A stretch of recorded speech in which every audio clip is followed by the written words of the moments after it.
Welcome to Building Natural Frequencies and Damping, and I'm Tom Irvine, and very happy to have you with us today. So the natural frequency of a building or any structure is the frequency at which it will vibrate if given an initial displacement and then allow it to undergo free vibration. Then it's also the frequency at which an energy exchange occurs between potential and kinetic energy.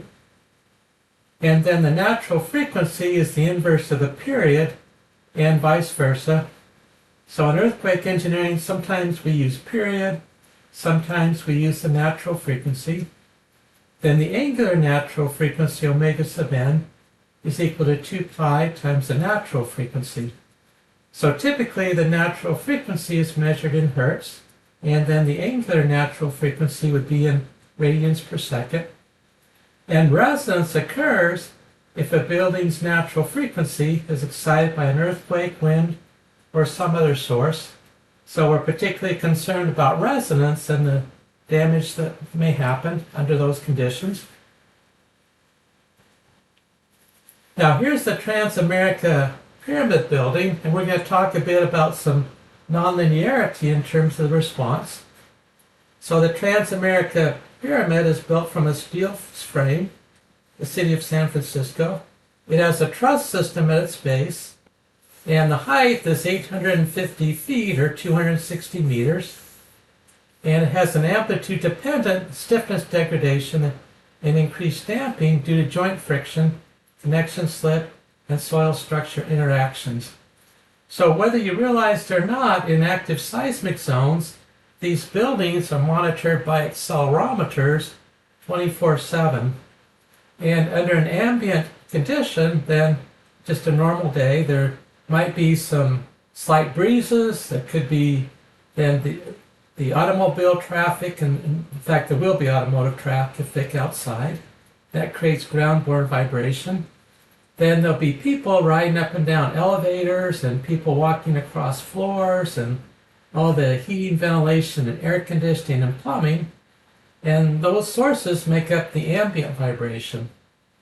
Now this building is non-symmetric.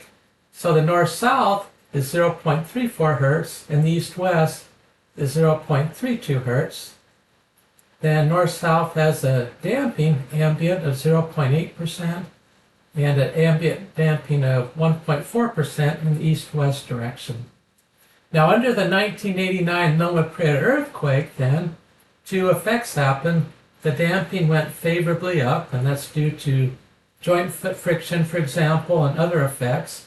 So if there's two pieces of metal, plates or beams bolted together, and microslip occurs, then there's frictional effects, rubbing between the metals, and then kinetic energy is dissipated as heat energy. And so, yeah, the north-south damping increased to 4.9%, east-west increased to 2.2%. Now, as those joints start to experience the microslip, then another effect happens, and that is that the stiffness decreases by a margin. So both the north-south and the east-west ended up at 0.28 hertz. Now after the earthquake was over with, then the building went back to its pre-earthquake dynamic characteristics, but it's really interesting to see that nonlinear response that occurs. So here's the Pacific Park Plaza in Emeryville, California. It's 308 feet tall, 94 meters. It has a reinforced concrete moment frame shear wall structure. And for this type of reinforced concrete moment frame shear wall system, there are micro cracks that exist even before the strong shaking begins to occur. Now during an earthquake then, there's some tendencies for then those cracks to open up under tension and then close under compression and multiple cycles thereof, and you have to include the aftershocks as well. And there could be some additional crack growth going on. Well, as that motion occurs in the cracks, then there's of frictional effects. It's called aggregate interlock, and that creates friction damping. So as we look at the results then, the ambient vibration for this Pacific Park Plaza was both north-south and east-west, 0.48 hertz. But during the 1989 Noah Prieta earthquake, then those two frequencies then decreased to 0.38 hertz. And then the damping under ambient was north-south 0.6% and east-west 3.4%. And then a substantial increase during the quake to 11.6% in north-south and 15.5% in east-west. So that aggregate interlock frictional damping is a huge factor in increasing the damping. Now we looked before at the Washington Monument, so here's some further details. So this was the crack near the top that happened in 2011 due to that Virginia earthquake.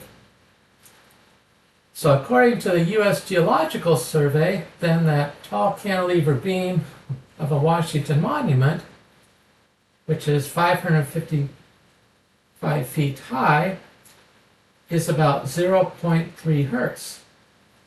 That's the lowest natural frequency, or what we call the fundamental frequency, corresponding to very slow sway motion of the whole structure. Now at the very top, there's what's called a pyramidion, that little top section there, and that has a higher natural frequency, a local natural frequency of 2.5 to 5 hertz, and that's also a region of stress concentration as well. So maybe the combination of that having a higher frequency that may have coincided with the excitation frequency, and then this having a stress concentration factor led to that crack forming near the top, because ordinarily if this was a uniform cantilever beam, which it's not, but we would expect the highest stress to be at the base, but in this case the crack happened near the top. Eiffel Tower, I've never been there, I'd like to go someday. So the first lateral bending mode of the Eiffel Tower is about 0.32 hertz, or corresponding period of about 3.1 seconds. Pretty interesting to think that the Washington Monument and the Eiffel Tower, even though completely different locations, design and so forth, soil conditions, that they have almost the same fundamental frequency. Now there's a second natural frequency, a lateral mode, coming in at 1 hertz, and there's a torsional, a twisting mode at 1.2 hertz. So here is then a series of notable buildings throughout the world, fundamental frequency versus height. So the y-axis, fundamental frequency in hertz, the x-axis, height in meters, and there we have the Transamerica building, which is kind of the outlier, coming in at 0.35 hertz. And then we have some other buildings. We have coming in at lower frequencies. Now most of these other buildings are about 0.1 to 0.2 hertz. So the Petronas Towers, the John Hancock Center, Willis Towers, Taipei 101 building, Empire State Building, One World Trade Center, Shanghai Tower, and apologize if I mispronounce this, but the Burj Khalifa over in the Mideast, and that is the tallest building. Kind of interesting to think about these buildings. I've never actually been up in any of those, but maybe one of these days I'll have the chance. Maybe some of you have. Now this is a really interesting building, and I definitely need to put this on my bucket list to go visit. It's the Academy Museum of Motion Pictures in Los Angeles. And look how it's mounted. It's mounted on those seismic isolation bearings, like lead rubber bearings, that decouple it from the ground motion. It also has a very interesting spherical design. So isolation shifts the fundamental frequency to a longer value, and then a reduced acceleration demand on the structure and its contents as a result. And isolation simplifies response by making the system behave more like a rigid body. The isolated frequency estimate is 0.3 to 0.5 hertz. And as an added bonus, those bearings provide energy dissipation, equivalent viscous damping, further reducing the response, and with a rough estimate of 15% damping. Now, in my mind, in my humble opinion, this is the way to go for designing a building in an active seismic zone. We're going to talk quite a bit in this structure. We already have somewhat about columns and buildings and having the plastic hinges, and we want ductile columns and ductile beams, ductile metal. We want the, if plastic deformation occurs, we want it to occur in the cross beams and not the columns, and we're going to go on and on about that. And there's merit to having those ductile beams and ductile materials used in those buildings. Quite a bit of merit. But this is even better, because in this case, then if a major earthquake happens, we should not have any permanent plastic deformation. There will be some deformation going on in those lead rubber bearings, but lead has this marvelous property that's a miracle, that it can recrystallize and just sort of regrow itself. And so, yeah, if it were up to me, this would be the standard design practice for all seismic zones, or buildings in all seismic zones. Well, here's another interesting case. Now, this is the Utah State Capitol building. It's in Salt Lake City, Utah. And there's what's called the Wasatch Front. There's a mountain range, and there's a Wasatch Fault that goes through parts of northern Utah and probably ways into Idaho as well. And this building was subjected to then a seismic retrofit. So this is a retrofit with lead rubber bearings. And apparently there's somewhere around 280 to 300 of these base isolators. And these lead rubber bearing base isolators allow horizontal movement on the order of plus and minus 20 to 30 inches, which is very impressive, very strong ground motion shaking. Now the idea is, ideally, that Capitol building would remain fixed in its own inertial space, then while the ground below vibrated laterally with the lead rubber bearings taking up the difference. That's ideally what would happen. And I think that's a splendid job there of isolating that historic building. Here's another interesting one. So there is a hotel in Los Angeles that's actually called the H Hotel. That's its real name. It was subjected to a seismic retrofit of its own, but in a different sort of way. So we have this lateral bracing that was what was applied to parts of the external surface. Now this lateral bracing was of a particular special type. It's called buckling restrained brace frames, BRBFs. And these are a combination of concrete and steel. So then a steel core encased in a concrete filled steel tube, allowing the brace to yield in both tension and compression without buckling. So during a major seismic event, the brace undergoes controlled inelastic deformation, absorbing and dissipating the kinetic energy of the earthquake to protect the gravity load carrying columns and beams. So we'll take a look. We have then high strength steel is the outer surface, and then within that tube then is the concrete, and then the steel. There's a steel section, and part of this steel section may yield under, have plastic deformation, and then there's a little gap here for some elongation. And then there's a stiffer section that is not intended to yield. So this is a very ingenious design, something I would have never thought of myself, but looks like a really good idea. Okay, we're going to talk about how do we calculate the period of buildings, and we've got a couple of tables here and just sort of bear with us as we go along. So there's an approximation method from ASCE, that's the American Society of Civil Engineers. And then the period TA is just a simple hand calculation. It's a CT coefficient times h. H is the total building height, and there's an exponent x, and we'll talk about CT and x in another slide. This is an empirical based method. It's very simple. It obviously does not account for any cross-section properties. And ELF, we're going to be talking about equivalent lateral forces in future units. Well, it's got some drawbacks. It ignores mass and stiffness. It's not specific to any type of building. It can often be conservative. But it is in ASCE 7-22. Now, the next method is going to be a Rayleigh stiffness method. And this is an energy method using assumed mode shapes and story stiffness. So this will require the story mass and stiffness and assumed mode shape.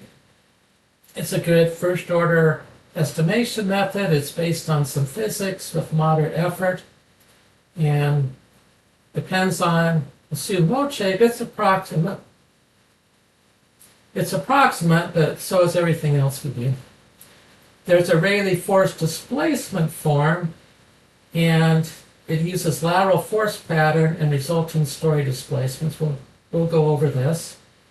It accounts for story massness, although it doesn't story masses, but won't account for stiffnesses though.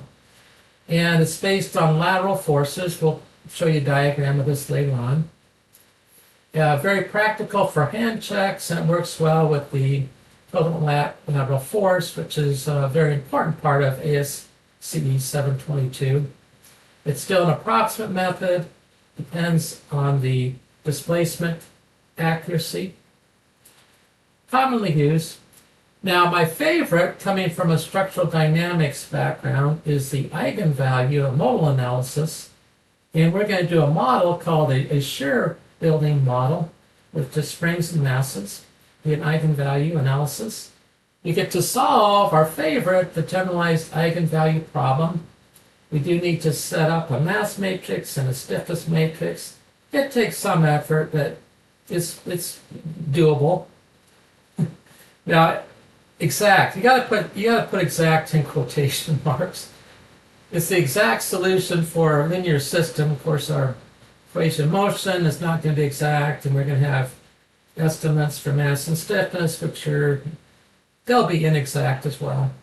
But we don't have to assume a mode shape. That's one advantage over just the basic Rayleigh method. And we get multiple modes. See, these other methods just give fundamental mode. If you want multimodal response, then you need to go to the eigenvalue analysis. More computational effort, but not that much. And later on, we're going to do something really fun called modal response spectrum analysis, where we will be using eigenvalue analysis. So that's something to look forward to.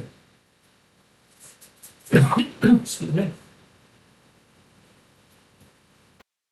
Let's look at some typical natural frequencies for some buildings. And we've got a couple of columns there, depending on stories. Of course, the more stories, the lower the natural frequency is going to be. So why don't we just focus on the 3 to 5 story. For a steel moment frame building, about 1 to 2 hertz. And then reinforced concrete moment frame, 1.2 to 2.5 hertz. Reinforced concrete shear wall, 2 to 4 hertz. And a steel braced frame, 2 to 5 hertz. Just typical. So there's at the top, we have a steel moment frame building. And at the bottom, we have a building that has those reinforced concrete shear walls. Well, we've already mentioned nonlinearity in terms of the Transamerica building and that Plaza building. So building natural frequencies tend to decrease during an earthquake due to microcracking in the concrete. We have cracks opening and closing, possibly growing. Connection microslip and, say, bolted joints and steel. Non-structural element participation and soil structure interaction. Now, in a future unit, we're going to do soil structure interaction. We'll have one whole hour on that. And then the natural frequencies often recover or will partially recover after the earthquake is over with. Talk a little bit about damping. So this is from the U.S. Nuclear Regulatory Agency, and this is going to be for what's called an operating basis earthquake. So some interfacial friction damping effects also occurs in welded joints, but welded joints are much stiffer than the bolted joints. So here are the values for nuclear power plants under an earthquake. And these are intended for analysis purposes when measured values are unavailable. It's always best to have your own measured values. So for a welded joint, 2% damping, and for a bolted joint, 5% damping. Those are actually in line with the Transamerica building that we referred to earlier. And then we have the International Association for Shell and Spatial Structures. And for now as I look at these values, I'm pretty sure these are just for ambient rather than earthquakes. For fully welded steelwork, 1.2%, so a bit lower than we saw in the previous slide. High strength friction bolted steelworks, 2% damping. Normal bolted and riveted steelwork, 3%. So again, those are almost certainly for ambient because they're a bit lower than the operating basis earthquake that we saw in the previous slide. And here's another summary of what we've just taken a look at. So for typical building damping and for the elastic range, then for ambient, for steel moment frame, 0.5 to 2%. And for strong motion, a major earthquake, 2 to 5% damping. For reinforced concrete moment frame, 1 to 3% in ambient and 5 to 15% under strong motion. And for a shear wall, then 1 to 2% for ambient and up to 4 to 10% for strong motion. And as we've mentioned before, damping increases with amplitude due to friction, cracking, and also structure-soil interactions. Okay, now we're going to talk about periods and natural frequencies further. So we say under short periods, which would be then the longer natural frequencies, then that would be, or the higher natural frequencies, acceleration controlled. And for longer periods, which are shorter natural frequencies, we say that the building is velocity controlled in terms of the excitation. And the influences include the base shear magnitude, the drift demand, and the distribution of lateral forces. And those 3 points are going to be major topics in ASCE in future units. And a longer period is typically associated with a lower design base shear, and a shorter period then with a higher base shear. There's some real trade-offs there, by the way. Now here's a very rough and approximate rule of thumb estimate for quick screening. So for moment frame buildings, then the period is estimated at 1/10 the number of stories, and the natural frequency then in hertz would be 10 times the number of stories, and of course that doesn't account for cross section, but maybe it's a pretty good quick estimate. Now we've got some different building types here and their respective periods, and based on height. In the second column, the third column is the typical periods in seconds, and the fourth is the typical natural frequencies in hertz. So for a 1 to 2 story wood frame, and we'll just go to the fourth column, the natural frequencies expected for the fundamental be 3.3 to 10 hertz. Low-rise masonry, 2 to 5 hertz. 3 to 5 story steel moment frame, 1.1 to 2.5 hertz. 5 to 10 story RC, reinforced concrete moment frame, 0.67 to 1.7 hertz. And then a 10 to 20 story steel moment frame. So then the higher we go, the lower the natural frequency, 0.33 hertz to 0.83 hertz. And a 20 to 40 story reinforced concrete shear wall building, 0.18 to 0.4 hertz.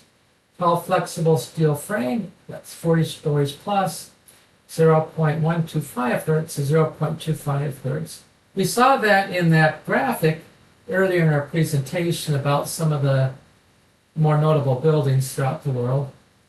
And industrial steel braced frame, 1 to 3 stories, 1.7 to 5 hertz. So those are just common typical values.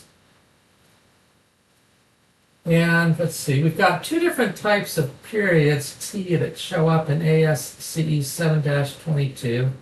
And T is the actual fundamental period. And then there's an approximate period for just doing some kind of quick estimates, I guess, for ASCE 7-22. So the actual then comes from an analysis or modeling, or once the building is built, we can do a test. And that has a high accuracy. We need to have information like the mass and stiffness then to model that specific case. Now this T sub A, this kind of simplified approximate method, is an empirical formula, and it's based on the height in the system, and it's sort of a baseline value for useful codes. It has its uses. So again, T is the actual, this is kind of a first 2 points copied and pasted from the previous slide. So for this empirical, kind of a semi-empirical T sub A, the approximate code period, it's equal to a CT coefficient times the height in H raised to an exponent of X. So we have then different types of structures, steel moment resisting frames, concrete moment resisting frames, eccentricity braced frames, and all other structural systems. And then we have a CT in seconds per foot to the X power, and a CT in metric seconds to the meters, seconds per meters to the X power. And then here is that exponent. It has a low value of 0.75 and a high value of 0.9, of course, depending on the particular type of structure. And here's another piece of information. So there's our T and T sub A. You've seen copy and paste this. You've seen that 3 times now. So for moment frames, then T should be greater than the code TA. And for shear stiff wall buildings, T is expected to be approximately equal to T sub A. And for very flexible tall buildings, T is expected to be much greater than T sub A. Now, as an upper limit estimate of T, ASCE 722 allows for T allows for T less than or equal to C sub U times TA. And Cu is an upper bound coefficient from the table off to the right. And it depends in part on, or it does depend on this S1 parameter. Now S1, we're going to cover that in a future unit. And that is a mapped risk-targeted maximum considered earthquake, MCER, spectral acceleration response at a period of 1 second. It does have unit in G, so depending on what this S1 is, that will determine what this CU is. So that's kind of interesting. It's an acknowledgement of the nonlinearity then that can occur under higher G levels.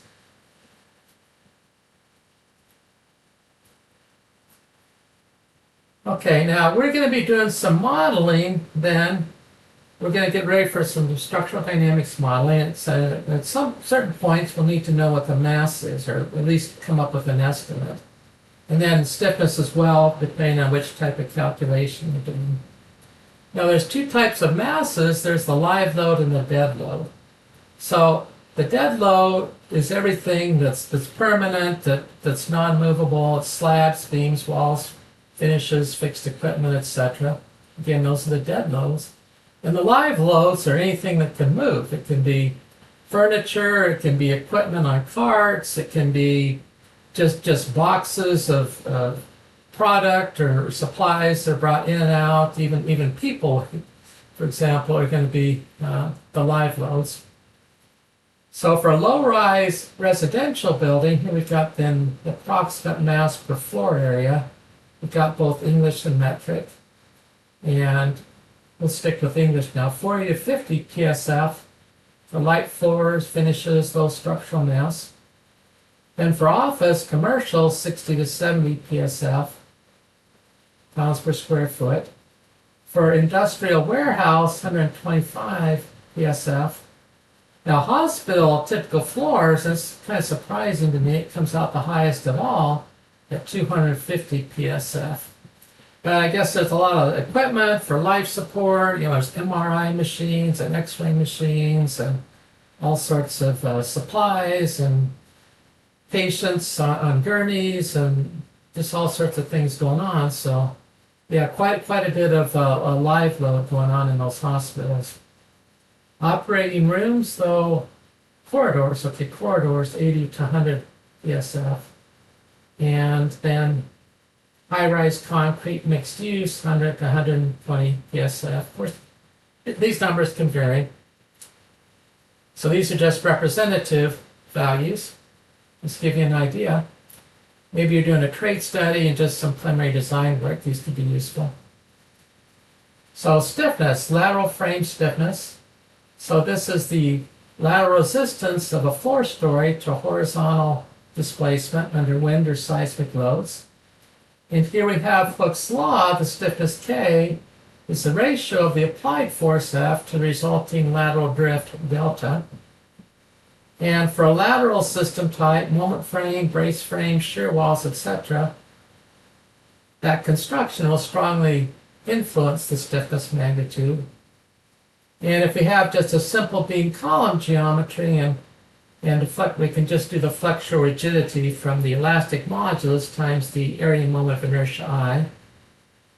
And of course we can go and do our finite element analysis as well, which is a whole lot of fun. So this slide shows the Rayleigh method for building period per ASCE 7-22. And this is a several part calculation, so we'll start it on this slide and then we'll finish it on the next slide. Now F sub x is going to be the lateral seismic force applied at level x. And what it is it's actually going to be an inertial force. It's be an equivalent force for what's really an inertial force. Inertial force being a mass times acceleration type force. It does depend on a base shear force V. Now, we're not going to define V otherwise beyond saying it's a base shear force in this unit today, but in a future unit we'll go and we'll explain how to calculate that base shear force. It will be related then to the base acceleration and then the mass of the building, so that will come later. In the meantime, we'll just take a look at this. And Wx is going to be the seismic weight at level x, and that's the dead load plus applicable portions of other loads. We have h sub x, that's the height from the base to level x, and then we are going to have k is going to be an exponent related to the structure's period. So k is 1 if our period is less than a half a second, and k is 2 if our period is greater than 2.5 seconds. Now in between, we're on our own to do our linear interpolation, so let's say our period is 1 second, we'll do a linear interpolation. Leave that as a student exercise. So perform linear elastic static analysis, and we want to obtain the lateral story displacements, delta sub I, from F sub x and also from the stiffnesses, and then of each floor, and then substitute into the Rayleigh equation to compute the refined period t, and that's all going to happen on the next slide. Oh, by the way, in the denominator, I forgot to mention the denominator, so we have to run through the total summation of all the floors, the respective weights and heights. So then, taking the displacements, then this is a continuation of the Rayleigh method. It's called a force displacement variant. And we want to compute the fundamental period t for use in seismic design, so 2 pi, and then square root underneath, then we have this, in the numerator, the summation of the various floors or stories, their weights, and their various displacements, delta sub I squared, that's lateral displacements. And then in the denominator, we have G is going to be the gravitational constant, and lowercase n, of course, the number of levels, and then the force at each of those levels, and then the corresponding displacement, lateral displacement at each of those levels. So this is one way, it's kind of a simplified way, and we're going to do a modal method coming up here soon that I like a whole lot better. So I kind of had to go around with, I was doing some work with AI, and it was, this is kind of whimsical in a way. So we have to, let's assume a period t, maybe we can do one of those kind of quick hand calculations, and compute the seismic coefficient as a function of period. So that's the coefficient c sub s t that we have to compute using some other methods in ASC 722. Now the base shear, so before I said the base shear, we're just going to say base shear, and we'll talk about it in a later units, which we will, but here's just a little bit more information about the base shear, is that it's equal to the c sub s coefficient times the effective weight of the building. And then we're going to take that v and distribute it to get the floor lateral forces at F sub x, or sometimes we use F sub I. And then for the design members, we'll get the stiffness, and then we'll compute the actual T, then via the Rayleigh energy method or Rayleigh force displacement. The Rayleigh force displacement depends on Fx, which depends on V, C sub S, and W, and initial assumed T, if necessary. So we need to get this started, we need an initial period estimate anyways, and then we can refine this. But if you know the mass and stiffness, which effectively you need to know mass and stiffness to get through this process, why not just go into the eigenvalue solution? Hey, that's a great idea. I'm glad you thought of it. So let's do that instead. It's a better method. Now we've got a building, and this is called a shear model. So we have each of the floors, and its weight is a mass. We've got mass 1, 2, 3, and 4. We've got connecting springs, K1, K2, K3, and K4. Now what's going to happen in reality is the ground is going to be in motion, but we can fix the ground and say, instead we have these inertial forces, F1 through F4, acting on the individual floor masses. A little bit more to that, we'll get to it in a moment.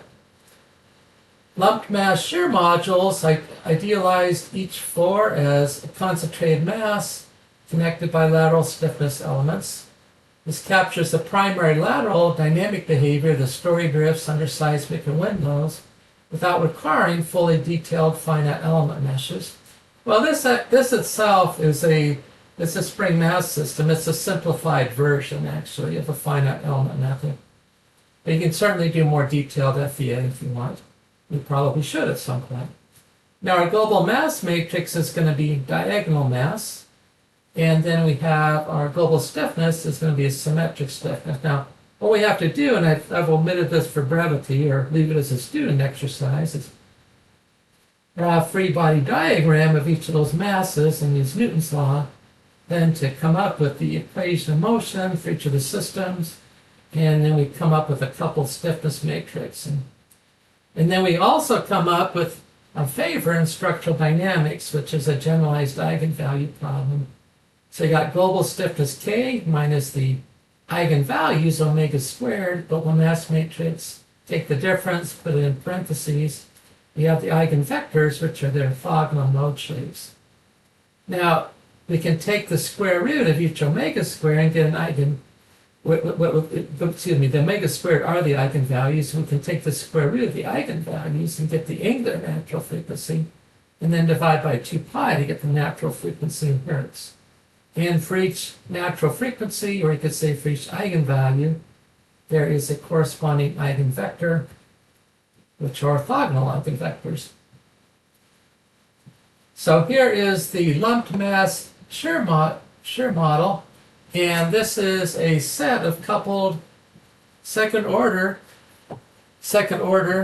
linear ordinary differential equations, and constant coefficients, and then non-homogeneous. And this would be great if, for wind loading, for example, if we have the forces F1 through F4. But what we're going to have today instead, we're going to have inertial forces. Well, to get to inertial forces, we're going to have to make a change because of our seismic. So we're actually going to have to take those lateral displacements, their absolute displacements, and we're going to have to substitute for equivalent relative displacements. So let y be the base or ground displacement, and let's define the relative displacements as follows. So z sub I will be equal to x sub I minus y, and then similarly for relative velocity, and similarly for a relative acceleration. So let's make those substitutions. Well, by the way, you might be wondering, what about damping? Well, damping is going to come later, and we'll do a modal damping model. And for these natural frequencies, we're just going to calculate for the undamped system, the natural frequencies for the undamped. That's what we do. So here we've made the substitution. It's the same equation of motion before, except modified as follows. Instead of absolute displacements, we have relative displacements. And instead of absolute accelerations, we have relative accelerations. And now those forces are what we call inertial forces. So M1 through M4, and then y double dot accordingly. And then we can solve using modal analysis, which we will cover in a future course. Okay. Now here is another variation of the Rayleigh method. So we have then ASCE 7-22, and this is a force displacement Rayleigh. So the classic stiffness mass Rayleigh quotient is not explicitly present in the code, but is mathematically equivalent. So the code being ASCE 722. So the Rayleigh method energy variation for the angular natural frequency omega in the period t is as follows. So we are going to take then omega sub n squared for fundamental only. And then it's going to be the summation, k sub I is the stiffness for each floor. And then effectively we build in a relative displacement. So u will be the lateral displacement, the absolute displacement. But since we have u minus u, I minus 1, it becomes a relative type displacement, and square that. And then divide by the summation, and we have m sub I, and then u sub I squared. And this is a Rayleigh method for coming up with the angular natural frequencies. It's an energy method. And the finite element method is actually an extension of the Rayleigh method for energy. And then, of course, the period is 2 pi, then divided by omega sub n, the angular natural frequency. Now, u sub I is the fundamental mode shape with an arbitrary scale, and I is the storing number. So to make this method work, what we actually have to do is we have to actually estimate a mode shape. So that's what goes on. We have to estimate the mode shape. Now, the advantage of this previous method, the modal solution, is we don't actually have to estimate mode shapes. Those will come via the eigenvectors. So I think I'm going to maintain that this is a preferred method. This is a nice simplified method. It has its purpose, but why not just do the modal analysis? It's better.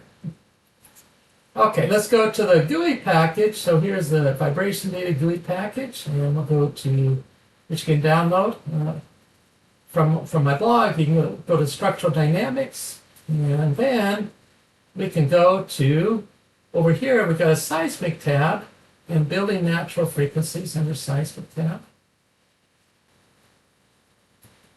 Then let's do the English units, and we're going to start with an ASCE 7-22 for steel moment resistant frames. And we'll simply take a height of 60 feet with no regard to cross section.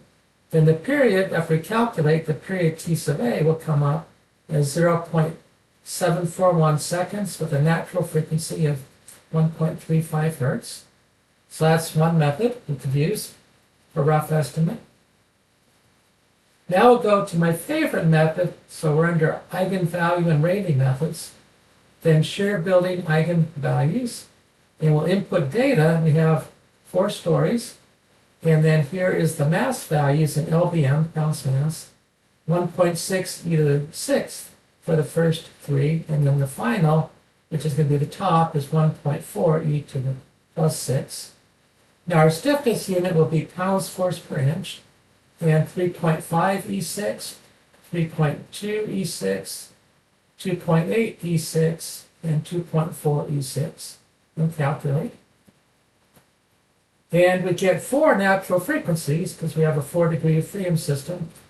And we particularly want to pay attention to the lowest one, which is going to be 1.576 hertz. Might as well round that off to 1.58 hertz, or maybe even 1.6 hertz. And that is our estimate for the fundamental frequency. As an added bonus, we get the second, third, and fourth frequencies estimated, of course, their corresponding periods. So this is a really good way to do the model. It's the best we usually have without doing a full-fledged finite element analysis. Now there's another way, so we're going to switch over then to this. This is an energy method that we just saw a couple slides ago.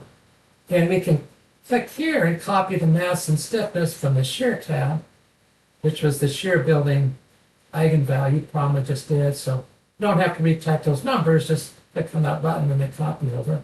But we need to add these modal displacement coefficients, arbitrarily scaled. And we'll just assume that the mode is the diagonal line, essentially, from bottom to top with 1, 2, 3, 4 for the arbitrary scaled displacement coefficients. Click on calculate, and we have a natural frequency of 1.61 hertz. Now that's pretty close to just a slightly above the 1.576 we saw earlier. So remember 1.576, whereas this is 1.61. Now this is a little higher, and that has to do with the fact that our mode shape is a little bit, our assumed mode shape is a little bit on the stiff side and is introducing some extra strain energy that's not quite there.